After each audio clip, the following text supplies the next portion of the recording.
Hi children, welcome back to Santhish Study Circle.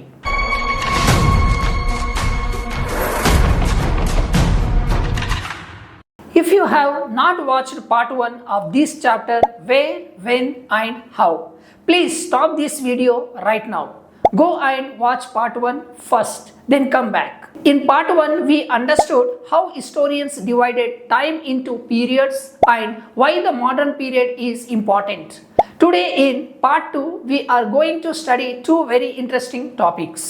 Imagine this, after the death of Aurangzeb in 1707, the huge and powerful Mughal empire started breaking into many small pieces like a glass vase falling on the floor. Why did this happen? European companies, British, French, Dutch, Portuguese, who came to India only for trade, slowly started becoming rulers. How did they manage to do that? And the biggest problem today, when we read about this period, how do we actually know what really happened 250 to 300 years ago? Who wrote it down? Whose stories are we reading? These are the questions and problems we are going to solve in today's class. So keep your notebook and pen ready. Let's begin. Chapter Where, When and How. Part 2. India in the 18th century. Children, 18th century, it means 1700s, was one of the most difficult and exciting times in Indian history. After the death of last powerful Mughal emperor, Aurangzeb in 1707, the Mughal empire became very weak. There was no strong central power. It was like a big empire breaking into many small kingdoms. All these small kingdoms started fighting with each other for power, money and land. Let me explain it simply. New independent states emerged. In south, the state of Hyderabad was founded by Nizam-ul-Mulk Asaf Jah in 1724.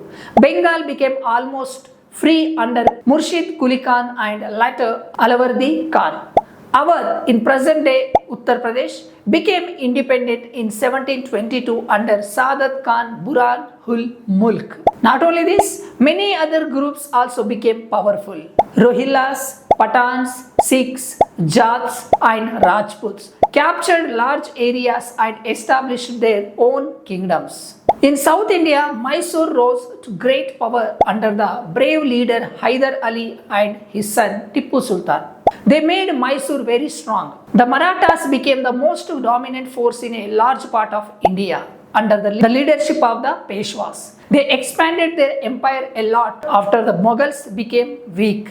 So, everywhere there were battles, confusion and fights between these regional powers.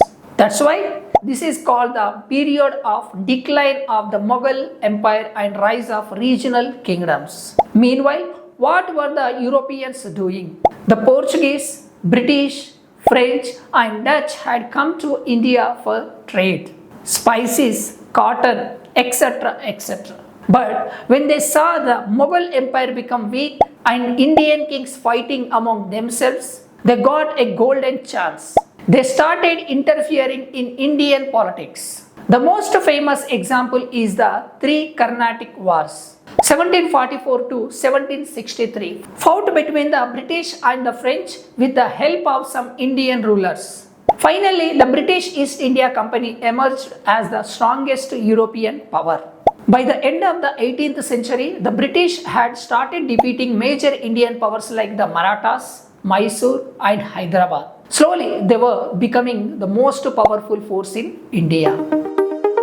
How do we know?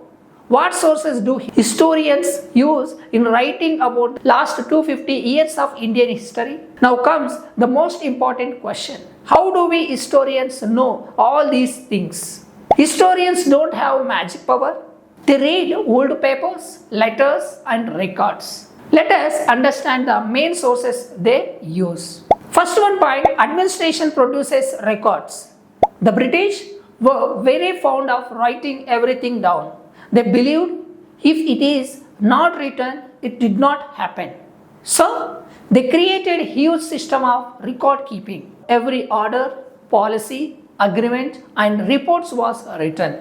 They opened record rooms in every office, from the village, the Tahsildar's office to the big provincial secretariats and courts. Later they made big archives and museums to protect these old papers.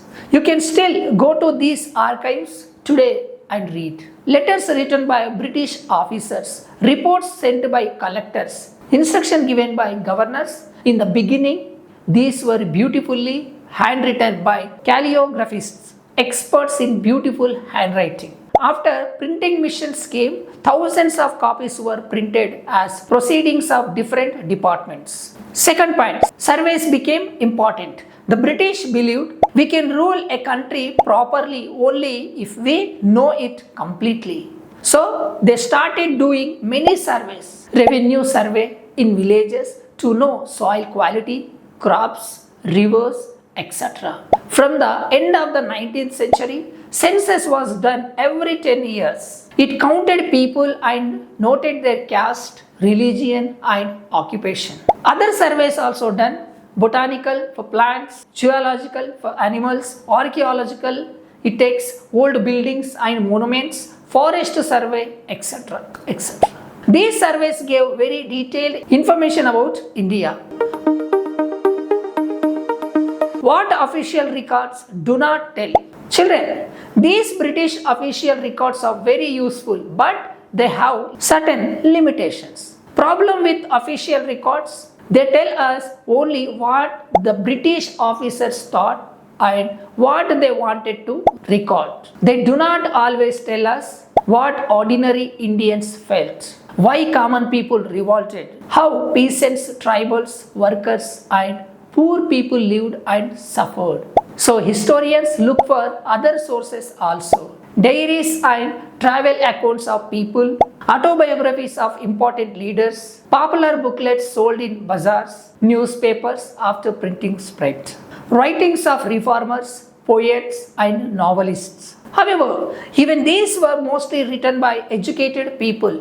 Here, big challenge. It is very difficult to know the real experience of tribals, peasants, miners and street workers because they usually did not write their own stories. But historians tried hard. They read between the lines, look at folk songs, oral traditions and other creative ways to understand their lives. Conclusion of the class. Children, in today's part 2, we learned first point, how the Mughal Empire declined after 1707 and many new regional powers rose. Second, how the British slowly became the strongest power by the end of the 18th century. Third, what sources historians use to study the modern period? It means official records, surveys and other writings. And last, fourth, the limitations of these sources. Small homework for you. Write in your own words, why is the 18th century called a period of political confusion and opportunity for the British? Next video we will continue the next chapters. If you liked this simple explanation, please like the video, share it with your classmates, subscribe to Santhish Study Circle. Drop your doubts in the comment section. I will try to reply. Thank you so much for watching. Jai Hind. See you in the next class.